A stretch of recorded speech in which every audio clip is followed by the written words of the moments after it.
Hello, everybody. Welcome to Roundtable, coming to you live from Beijing. I'm He Yang, joined by Lai Ming and Huang Shan. Good as always to have you join us. We have some fascinating topics for discussion today and every day. On today's program, do you ever think you might be too old for graduate school? Would another degree give you a leg up in the labor market? What kind of effect will that have on your personal life as well? We spotted a growing trend of folks aged 30 and above taking the graduate school examination in this country. So, what kind of effect might that have on the labor market? And also, we like to get into some of the stories, life stories of folks going back to school above the age of 30. And an Italian designer house recently launched a pair of tennis shoes in the form of NFTs, or non-fungible tokens. In the eyes of a regular human being like you and I, these shoes can never be worn or seen in real life. Is it a modern tale of the Emperor's new shoes? You can find us on Apple Podcast at Roundtable China. Subscribe, rate, and review us. If you like us, give us a 5-star review. Oh, I just got a bit too excited there. Because it's amazing getting them. I'm not going to shy away from the fact. And also tell a friend about us. It will certainly help other folks to find the show.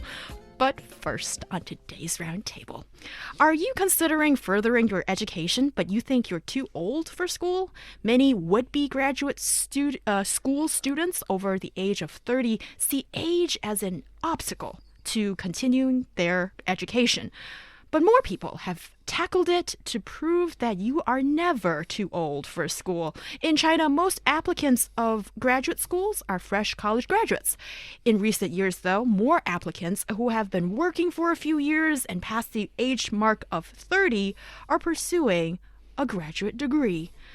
I sense a slight sense of, I wouldn't say discrimination, but a little bit like ageism. Or maybe I'm just being a little too sensitive about the subject, but it's almost like 30 or 35. It's an age mark. And then, you know, when you go back to school, that seems as something that should be talked about. Which is quite interesting to talk about. 30 as a threshold. People used to distinguish whether it's too early or too late to go for postgraduate studies. Because really, if you look at a different country, perhaps the US, there are plenty of examples of people dropping out of high school, perhaps even college, and only to come back a couple of years later. So that was only undergraduate studies. Mm-hmm. And then for postgraduate studies, I think people don't really have a fixed agenda, like a fixed schedule as to what age should you finish studying that. As compared to China, obviously. Here, we are sort of driven by this hunger or thirst for degrees. Like, as long as you are capable, as long as you can pass the examinations, you should definitely try it. I mean, try and keep it in one go. I mean, high school, college, undergraduate studies, PhD, and then postdoctoral studies. If you can pull it off, then definitely go for it. But I would say that's not really the way it should be. Interesting observation. And certainly there is quite a stark contrast between what happens here in China and in maybe the US or the UK, like Western countries. And I remember when I was in college in the UK, the first year you would be staying in the university dormitories, and then they kick you out the second year. So rent was so expensive in London. But anyhow, I remember a bunch of the graduate students, they were like just much older.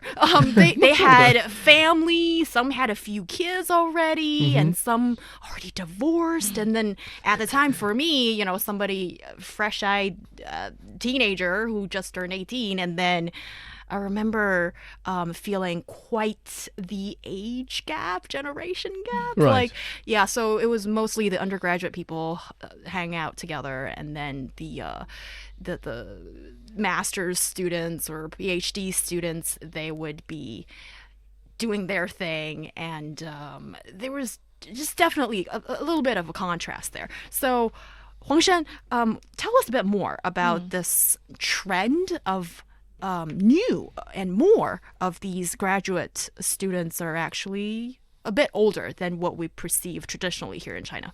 So, according to data from the Ministry of Education, and a total of 3.7 million applicants, they registered for the 2021 National Postgraduate Entrance Examination, which was held last December.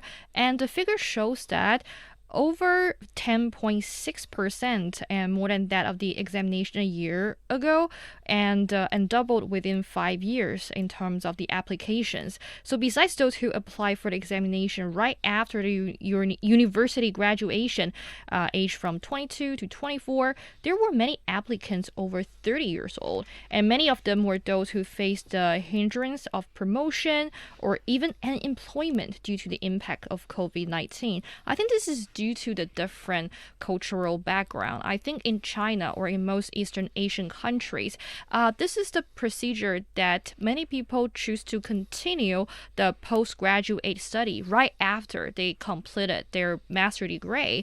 And there's probably no gap year for them. And they just want to just have the continuous studying process. But in Western countries, as you guys mentioned earlier, probably if you just are 22 or 24, you probably is the youngest. You are the youngest students in your class, and I was one of the youngest students in my class when I studied in Australia, and I really envy my peers and who are older than me because they have some real field experience and they work in this industry before. So when we have the group discussion, you'll be wowed by their ideas because they can bring some really realistic and practical ideas into this like a fixed textbook knowledges. And but in China, I think most of the students, they tend to continue studying right after they got the bachelor degree. One thing is because we don't really have the pressure of the student loan. Right. So you're saying that tuition is actually quite affordable. It's quite affordable, and you sometimes, in most cases, I would say your parents or your family covered that part of the tuition fees. Oh, you gotta just give it to the Chinese parents. So and devoted to kids. At the same time, the tuition fees are pretty affordable. So if you just have a part-time job, it's not that hard for you to cover that part in your budget. But for Western universities, it's a quite expensive experience, and some people, they have to save enough money and to continue their probably the master degree studies. So usually after they got their bachelor degree, they may work for several years, and then with the money they saved up, and they can finally pursue their dream major in the postgraduate school. Yeah, money is definitely an issue here. I think if you were to go to one of the better schools in the U.S., for instance, Cornell, I think the number was about 50,000 yuan, $50,000 a year. Perhaps even more so. Itself. Yeah. And then in comparison here in China, I think I went to a pretty good school, and it was 5,000 yuan a year. Wow. Yeah. That's okay. If you're just doing the calculation in that sense, then it's almost like what a bargain. If you are eligible and can get in the school, it's almost like you should try it.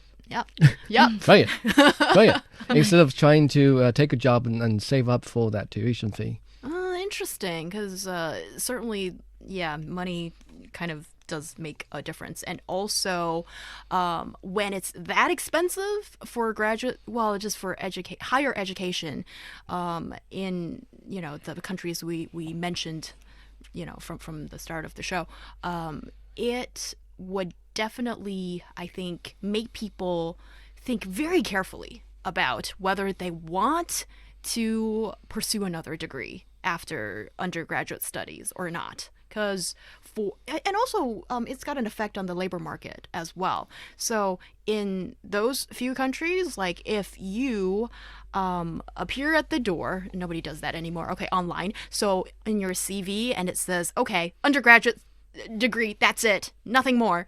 And employers would usually think that, okay, then I'll just look at the school's name, and if it's a prestigious school, maybe that would be sort of adding a few points to you, but not always. And then they Right. look at work experience and all that. But you will not be discriminated. You would not be thought of as sort of an underdog. You're just a regular person looking for a job with a university degree. But here in China, as you guys have demonstrated, if it is kind of expected that those who work hard, who are smart enough, would automatically get a second degree after the bachelor's, Sure. then doesn't it make you look as if you're not that competent without the master's degree immediately after graduation? Is it really that tough? Yeah, it is kind of tough, the competition in the labor force. I mean, here in China, I think the Chinese government has tried very hard to make education, higher education, accessible to as many people as possible, or as many people as the government fiscal policy can afford. So over the years, we've seen the schools expanding their recruitment. So much so that each year we're talking about a bigger number of people graduating from college. Last year, 8.7 million. This year, we're looking at 9.09 million. So it's gotten to a point where people might think that having simply a bachelor's degree simply doesn't cut it. Again, and this year, a total, like Huang Shan said earlier, a total of 3.77 million applicants registered for the 2021 National Postgraduate Entrance Examination. I wonder how many of them end up being recruited, and when they graduate, I mean, that's going to be, they're going to join the competition for a job. So when a recruiter or employer is looking for potential people to get on board, they will be looking at a bunch of applicants, and they will be able to select through them without having to worry about is this person going to be more costly now that he or she has a graduate certificate or graduate degree. So the competition in the labor force is so tough that what is always on is always well, it's always a buyer's market in the sense that the employers has a lot to say compared to those who are seeking for a job. So that's sadly the situation that we are looking at right now. And the current job market is quite competitive. And in order to leave a very perfect impression for your future or potential employers, you can only achieve that through your CV or your like a resume. And the best way to do it is you can glorify your resume with your outstanding educational backgrounds and put it in a simpler way, just where you graduated from. And for many students in China, probably they fail to get into their dream universities and for the bachelor degree. So the master degree is probably like a second chance for them. They can further improve themselves and also prove they worth that position in their dream schools. And earlier in a show, we talked about in order to downsize the labor force in the filtering system of the CVs, many employers, they use or they introduce the AI technology to sort out resumes. Probably they put the criteria really simple, and also at the same time, the threshold is relatively higher. They may just set the keywords as, oh, have you graduated from this school, or do you have a second degree? And as the criteria to, filter out the unqualified candidates. So in this way, due to the peer pressure and also the general background or the environment, more students, they feel the urge and to pursue a second degree. Right. And actually, I just like to sort of, talk up folks out there that maybe you think that, oh, look at my diploma and it doesn't look great, and do I have a chance in all of this? I think you do. And also, I wouldn't say even if, let's say, the AI technology has sort of brushed your CV to the other pile, but that doesn't mean that you're necessarily unqualified. Right, you're just unlucky. It's just this way that one particular company sort of sifts through all this information and try to narrow down as quickly as they can to what they see as possibly ideal candidates. So, don't ever think that, oh, am I, just really that bad. I don't think that is the way we should look at this, but that's a sidebar. And so you guys have really, painted the picture for us about, this competitiveness and also inclination of people in China that just want to make their educational credentials as high as possible, really. But why are these folks over 30? You've been working for maybe a decade or so, and then they decided that, hey, I want to go back to school. And also you need to take the examination, which is not an easy thing. So what's in the minds of these folks? In some cases, they see no light at the end of the tunnel in terms of their career. Perhaps that promotion your boss has promised is never coming, and therefore they want to take another hit at it by getting a new degree to prove that they are competitive. And if I have that degree and I still don't get that promotion, well, I still at least have something under my belt to go for a different job at a different company, that sort of thing. And there's also people who are simply looking to challenge themselves intellectually. A famous example is somebody who makes over 1 million yuan a year as a financial assistant or consultant at a certain company. They feel like a financial director of an international hotel group, and he or she may be earning 1 million yuan a year, but she thinks that the gap between her and the CEO or project director can be narrowed by the degree of a top business school. So she quit it and applied for the exam. So this is, again, the example of people looking for a promotion or better opportunities in their career. But there are also people who are making a similar amount of money on a yearly basis and think that, okay, I've had enough. I've made enough money. I have perhaps a big house or 2 cars, then what's left for me to conquer? Perhaps then they're looking perhaps to some intellectual challenges in going into the academia. And in order to do that, we know competition in the academia is still cutthroat, and you want to at least have a master's degree and perhaps even more than that. Mm-hmm. So some people are actually really, truly following their heart and what they want to do. I'd like to be in that state in life at some point. After achieving your financial freedom, and now it's time to pursue your dreams. Yeah, well, one can always dream about that kind of stuff. And we talk about MBAs. Yeah. Then that's also a form of graduate study. Then I think a lot of people go into this kind of study.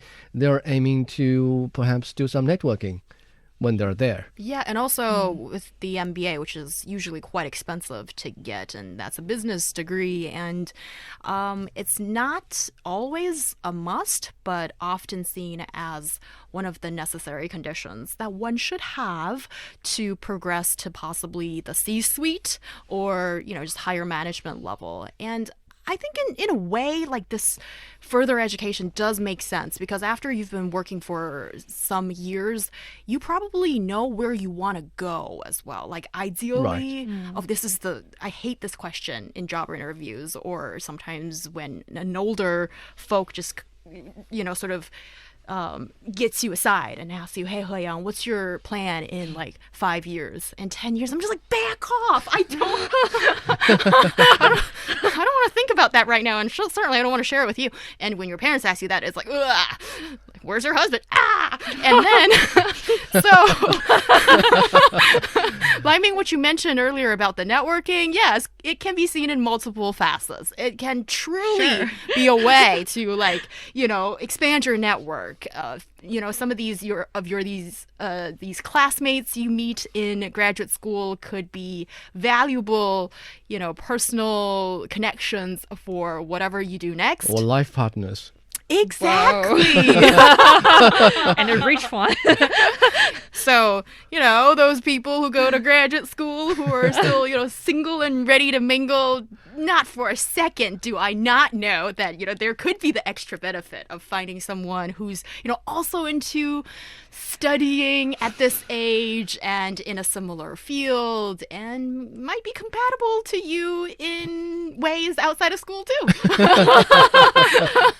Gosh, we should be paid for, this kind of sort of idea placement. So, okay, there's the upside of that. But what about the realistic difficulties that people are also facing? Since we are talking about folks that either do it part time or full time, but you are sort of making a brief departure from your regular life.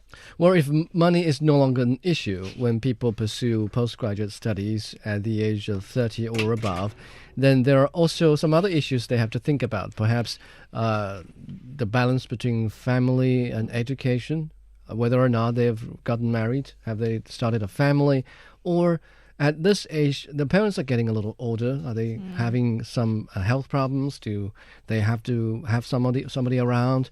This and that kind of problems. When I was going through postgraduate studies, a classmate of the same grade, she went off and got married and got pregnant. So she had to, drop out for a year and then come back after the pregnancy, after delivery, and then so I couldn't imagine putting myself in her position, having to look after a newborn baby, and then having to worrying about what to write as the graduation thesis, and finishing all the reading tasks, that kind of thing. So it's really tough.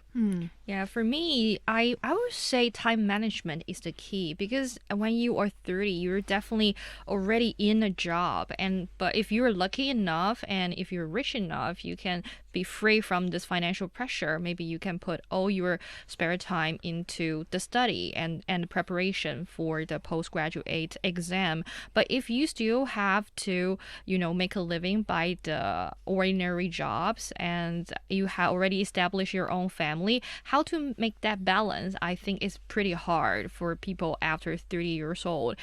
Well, and also for people who have already been working for a while, you are just away from the lifestyle of a student for a very long time. Right. Probably it's hard to compete with the students who just freshly graduated from the university and because they have been used to that exam system. So how you can pick things up again, I think that's quite hard for people after 30 years old and maybe your memory is deteriorating. We have to face that reality. It's hard to remember things and but the advantage is that now you know what you want, and if you really decide to embark on this road, you'll be more determined than other Absolutely. students. I had a roommate who was 30 years of age when we started this postgraduate study.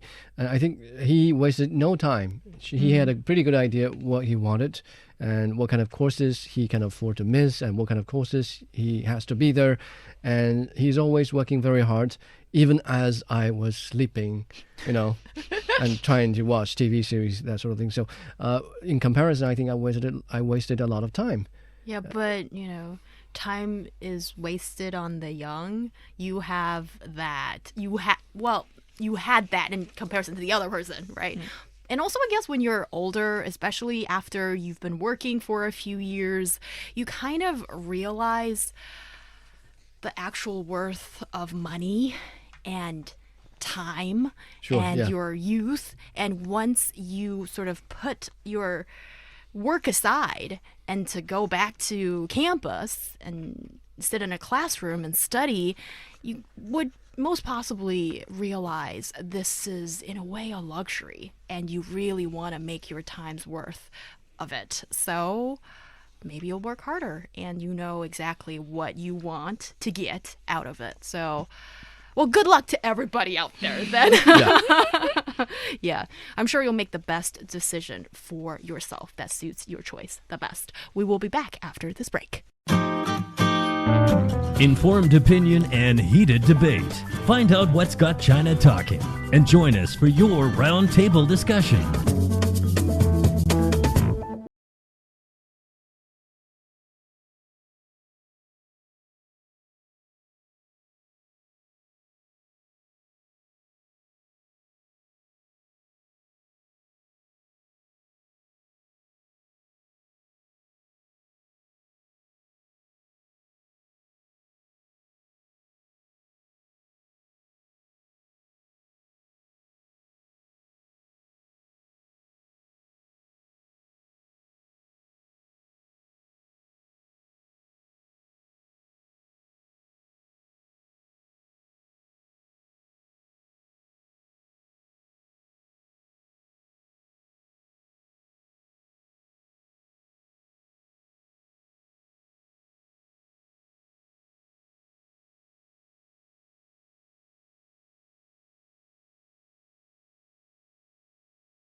Now on Roundtable, as we continue our discussion, why do people buy stuff that they never ever will be able to lay hands on in real life? I'm not talking about stocks and bonds. Okay.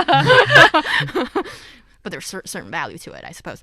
I'm talking about virtual video clips like NBA Top Shots, which we have covered on Roundtable in March. And you can go back to the archives and check them out. Which is also non-fungible. Exactly. And now, virtual shoes that you obviously can never wear, and virtual houses which you can never set foot in. This type of goods is non-fungible token, or NFT.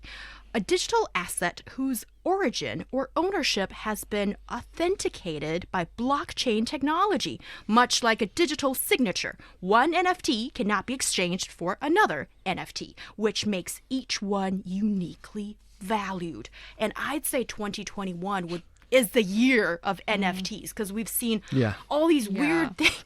Weird because because I'm a cave woman and I need you guys to help me out. So what's the hottest new item in the land of NFTs? And this one I'd like to direct to our fashion and beauty expert and also just super smart, well-researched person, Huang Shan. Oh yeah, and this brand is one of my favorite like designer labels, but we won't name it out, I would say. And Well, it starts should we with a just G, so never yeah, mind. yeah. We'll just do it in a very subtle way. Okay. So this luxury fashion house has launched a series of AR sneakers in March, and this is part of a major push from its parent company to keep at the forefront of virtual reality trends. So basically, it's a filter that you can use with your smartphone and to appear that you are using them with the help of augmented reality. So which means you cannot wear it out in the real world. So some netizens, like internet users, they have made the joke that this is the cheapest pair of sneaker hats launched by this company or this brand, but it's one of the most expensive filters. Interesting. So if I were to wear, let's say, an Anta or Li Ning shoe, a pair of Anta or Li Ning sneakers, and I use the technology to take a picture of my foot, and then the picture he's that I doing get, that. and the picture that I get is of me wearing a shoe of this particular luxury brand, right? But it has to be utilized and authorized by the brand for it to happen. And it's also attached to the NFTs, this concept.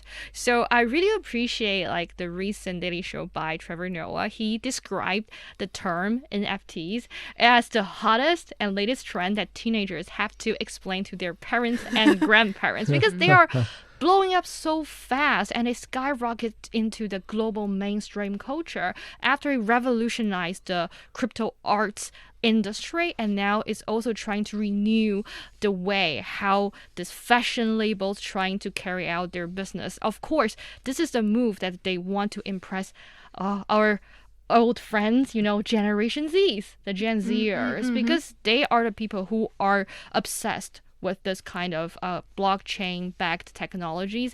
It just, when I first get to know this concept, it just made me feel like one of the Black Mirror predictions has come true in real life. Do you remember there was one episode played by the Get Out hero in the movie, and in that episode, so people are living in a closed space. They have to get quota or points by riding a bicycle, like what we do in a spinning class, and after you get all these points, you can shop with this point, but all you get is these virtual goods or assets. So this is the same concept. So all you get is not a very solid and tangible projects or objects. It's just of non-fungible, assets or collectibles. So that's the charm of NFTs. It's like you can use it for all kinds of digital assets that exist on a blockchain, but it's one of a kind. It's unique. So each And it exists in the cyberspace, not in real life. right. Yeah, and also almost almost let it slip. That designer house is obviously selling more than one pair of this NFT shoes. And every pair, I would assume, would be the same.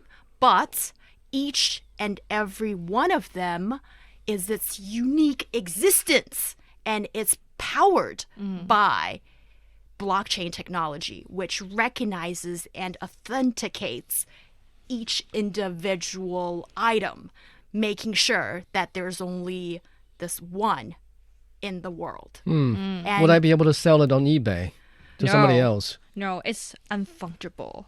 Non-fungible. Non-fungible. well, non-fungible means not replaceable. Right. So you would be able to sell it, but who would want to buy it, right? Then I will lose it. And you can only sell it in the digital realm. Sure. It's sort of like trading. Trading like armors and weapons in a video game. But all the transaction histories are traceable and they will be recorded in a digital hash. That's what you get. So the NFTs are like a bearing structure of all kinds of collectibles. And in this way, they make sure the things you are holding has the unique value and it cannot be replaced. Right. Yeah, I see the point of NFT. It's sort of a guarantee that whatever you're trading is one of a kind. And you're trading it, you're not holding on to it.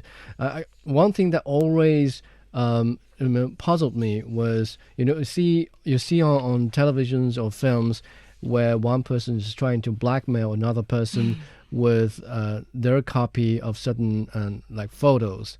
And then, Yeah. and then the victim would pay so that the blackmailer will destroy the original copy of it. And I always wondered, is there any way to make sure that he or she really destroys the original copy? Yeah. And with non-fungible token, that technology ensures that there's only one copy of it. Right. Very interesting. I don't think anybody has talked about how to destroy it yet, because we're kind of at the beginning stage of the popularity of it, and then everybody's thinking about, how can I? Well, not everybody, but weirdo like enthusiasts. You can't they- destroy it. I mean, with the blockchain technology, the only way to destroy it is to delete it from more than 50% of the computers that store that information. Right. So it's not like you get out a huge hammer and smash the thing, No. and don't smash your computer. Certainly not only one computer. Right. So we are seeing that, like shoes, something that is in my mind a perishable good. Like there's a limited number of years one can wear a shoe, presumably, but this shoe can last forever in theory. And another reason why, I suppose people want to shop at luxury brands is because of a certain show-off factor involved. But with this pair of shoes, nobody gets to see it. Like, who are you showing them off to? Only to your couple of friends who are also on that digital space, I suppose. Yeah. A good analogy would be weapons and armors that people can trade in video games. And imagine yourself in that scenario, and that is you're a guy who's a couch potato who plays that video game like 8 hours a day and who never goes out of his own house or apartment. Even if they do, he goes out for about half an hour a day to get grocery or to get fast food. And in that case, I think a pair of shoes, a pair of what do they call them, boots in the video game. I mean, he gets to wear it for 8 hours as long as he's in the video game. As in comparison, a pair of real shoes, he only gets to wear for half an hour a day when he goes out to get fast food. So in that case, which one is more valuable to him? Wow. I think with this discussion, it's very easy to really go deep. Right? 'cause You spend 8 hours with this virtual boots. Yeah, then In if comparison, you only wear your real shoes for half an hour a day. I mean, yeah, which is more valuable. I Yeah. mean, people might come up with very different answers in that sense. And also, insiders, they trying to analyze these marketing campaign by this brand. Yeah, G brand, okay. And they're trying to say, like, this is a very different, move compared to other emerging artists who are trying to shot to fame on the with the NFTs, because usually these art pieces or the probably the digital objects, they are trying to be marketed at a higher price and with the selling point of scarcity. But this brand, they're just trying to use this new technology to reach a wider range of potential customers because they want to break into the circle of the Gen Zers, and probably they can't afford a pair of their designer label shoes at the moment physically, but they can own one digitally. And in the near future, with their rising, financial capabilities, they will finally afford one of the physical pair of shoes of this designer label. quite interesting, yeah. But I would argue that this brand is doing this for the sake of the publicity. Yeah. But of instead of the real profit that they're getting, are they really betting on people who might or might not buy their designer products when they have the money? I don't think so. I mean, just like some designer brands, they come up with cheap stuff like lipsticks. And what else? I mean, you guys are more familiar with Well, the scent than me. cosmetics, perfumes, Yeah. fragrances, that Cheaper kind of thing. stuff. But really, the sales aren't dependent on the sales of these cheap products. It's always going to be the most expensive items or most popular luxury items, handbags and clothes. It's always going to be that. So they're not counting on the profits from selling these small products. Likewise, I think this G brand is not counting on the sales of this virtual VR thing to really help people know more about this. I mean, people who can't afford their products will never be able to afford those products, even if they buy something as cheap as $12. And also, I think in the world of fashion, they're not going to say it, but actually every brand, even the most expensive ones, they are desperate to stay on top and also appear to be hip, because none of these designer houses, fashion brands can afford to appear obsolete or last season, because this is the business of shopping for the next big thing, and or it could be a small thing like the Except- lipstick. Yeah. Except one brand. You're so familiar with that. Well, Yeah. but that but I brand- think there's but that even with that brand, Yeah. they try really hard to make an online presence, and also with the Chinese market, they have just by the look of their 小程序, their mini program within WeChat, you can tell they've invested quite a lot of money and talent and to build that sphere that appears crisp, new, young, and tasteful. So nobody can rest on their laurels in the world of business, and especially in fashion, when this is something that one day you're in, the next day you're out, right? Right. So I agree with you that this is very much a marketing gimmick and quite a smart one, because, yeah, you guys mentioned this is, I would encourage our listeners to play that game too. Just, do you know what NFT is? Or just casually drop it in conversation. And I bet you a lot of people don't know. And then, you might get like a silent mini victory inside, and that you're on top of things. You know what's going on out there. So shoes is just one thing. And now actually a few days ago we saw this report carried by CNN about the sale of a NFT house that cost $500,000 US. So this is a house that $500,000. Wow. that's a lot of money. Yeah. And you can never sleep in that house. You in your dream. That's an expensive dream. Yeah, so and also in the past we've talked about the NBA Top Shot, which are the videos of highlights from NBA, and also some musicians have been releasing their music in the form of NFTs, and there was this art auction that auctioned off a 10-second video created by digital artist Beeple, and it sold for $6.6 million in an art auction. So what gives? Even after all that explanation, I'm still puzzled why so many people would fall, or maybe that it's not that many people, but people with money and understanding this idea would shell out for NFTs. I know it's still hard for people to imagine a virtual world because we are yet to construct a virtual world in its real sense, and that is whatever we see with VR and AR, they happen haphazardly and randomly. NBA has the Top Shots, and then this G brand has their NFT stuff. I mean, this is not a real world that you can venture into. It's not yet constructed. But I would argue that this is the way to go forward. Already our kids, and we as well, spend hours and hours every day in cyberspace. And it's only a difference of degree until we have a fully constructed virtual world, virtual banks, virtual houses, virtual parks.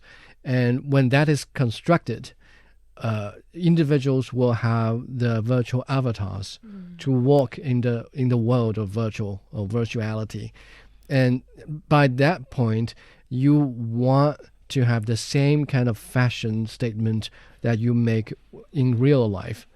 Heyang, you're into certain brands, but when you end up spending 6 hours a day in the cyberspace, in the virtual world, you want to be able to make your own fashion statement. I mean, I'm into this brand. I want to look this way when I show up in perhaps in an online concert.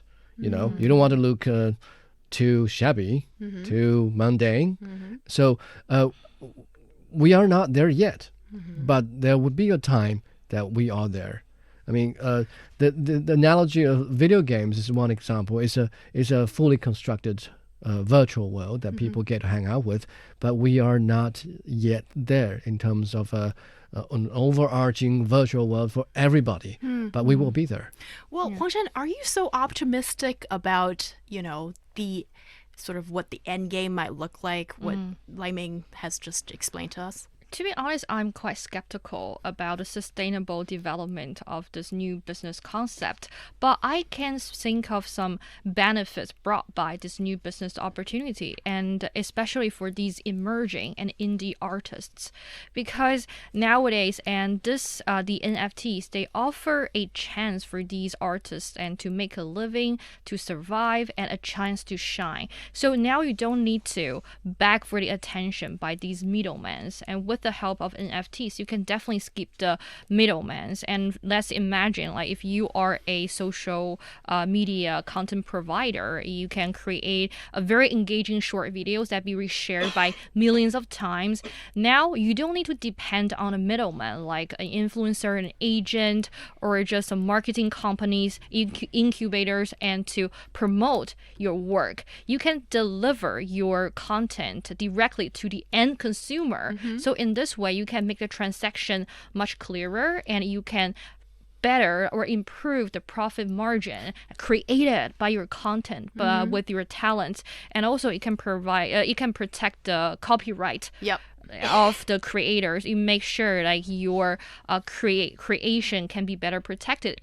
As a return, you probably will be more motivated to create better pieces of art. Right. Yeah, even as we are not yet in a fully constructed virtual world, businesses and artists are already taking advantage of existing technologies to change the real world as we see it. So again, I would argue that the complete virtual world is going to happen one day. And I would rather not. We still want to own something. Yeah, You can touch it, feel it. absolutely. Like you can look at the digital copy of the Mona Lisa, for example, but it's very different from what you see in the Louvre, of course, unless you're Beyonce and Jay-Z who can like pay for the museum to have it shut down for you for like a day.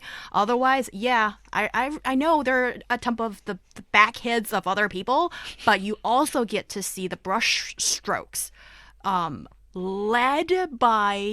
down by Leonardo da Vinci, and that's always going to win my heart over some digital copy. So This could all be recreated with more advanced graphic rendering technology. but it cannot replicate my strenuous trip to get there. Which is all the better. And also the odor of 100 other people in that room once you see it. And today in 2021, actually, having lived with COVID for more than a year, just reimagining that room filled with a whole bunch of people is just...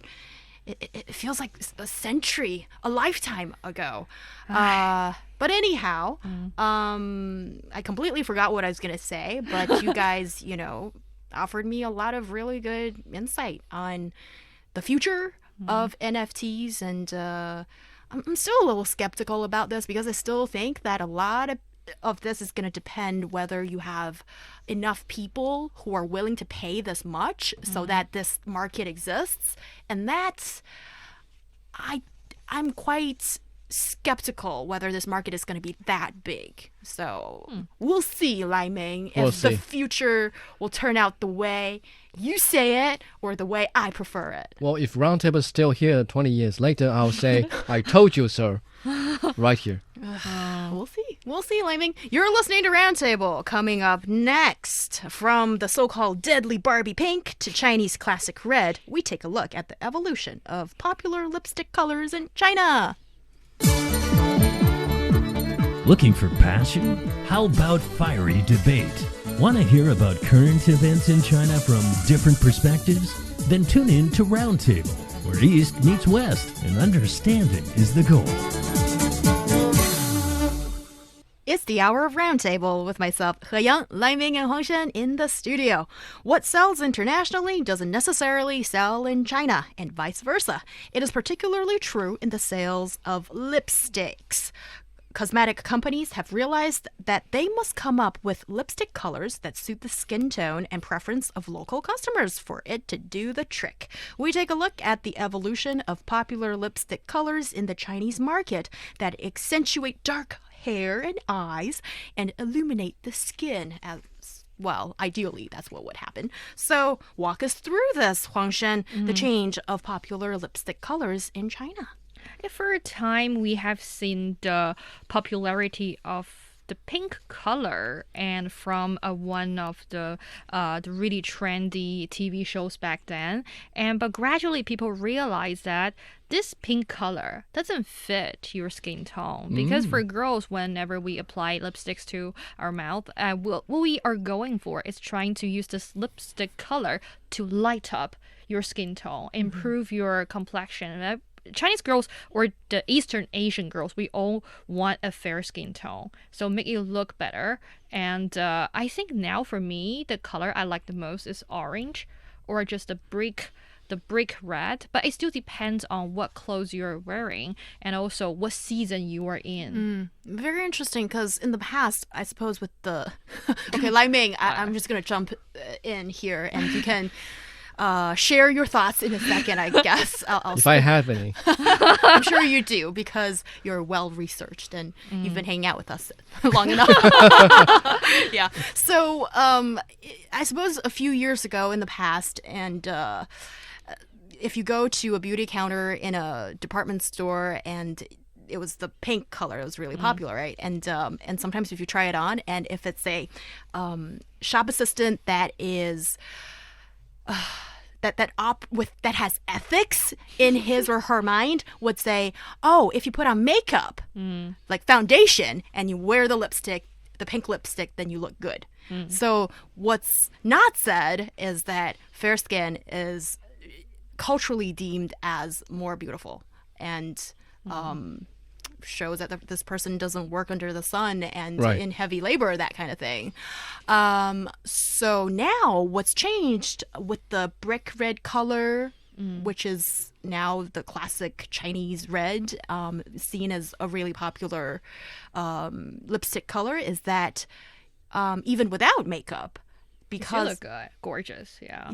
is it because of, gosh, there are a million types of red out there, Lai Ming. I know Oh, yeah? you might not be able What's to your discern favorite? with your eyes. Red. Red. What kind of redness? I had no idea there are many kinds. There's one, right? It's just red. The red flag. And pink. And then orange. Yeah, so with this particular kind of red, I suppose there is this twinge of orange that's added to it, and then Yeah. so it kind of warms up our natural complexion as a Chinese Yeah. person. And also now girls are going for the lipstick that can represent their demeanors, I would say. Some girls, if they're super mature, they're really confident, they're also going for the oxblood red, which is the dark red. It can show your Is it charisma. scarlet? Yeah. So crimson. Even darker than scarlet, Scarlet, red. yeah.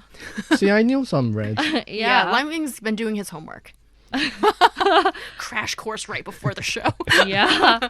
Yeah, but it's interesting that maybe now, if we're saying that, oh, just with the classic Chinese red as a popular lipstick color, then you're working with what you've got, and you're not changing. You're not necessarily putting on foundation just so that your skin tone changes to a particular shade of color. Maybe. You're listening to Roundtable. You can find us on Apple Podcast at Roundtable China. We will see you next time. From the African savanna to the ancient Silk Road, we invite you to join us on the front lines to share stories that move the world. Get registered on cgtn.com and submit a video within 3 minutes giving us a self-introduction to prove your presentation skills, language ability, and news sense as a reporter, presenter, podcaster, or social media influencer. All in all, what we'd call a media challenger. Not only will you be eligible to win up to $10,000, but you'll also get a chance to receive professional multimedia training and be enlisted into the CGTN talent pool. And who knows, there's also the possibility of having your voice heard and felt worldwide. The registration has already begun. CGTN, the Media Challengers. Come and join us and make a difference. Want to learn about world affairs in a more laid-back and accessible manner? Join insiders, experts, and analysts in the casual setting of the Chat Lounge to hear their personal experiences and opinions on major events and hot issues. Subscribe to Chat Lounge for free on Apple Podcasts, Spotify, or wherever you get your favorite podcasts.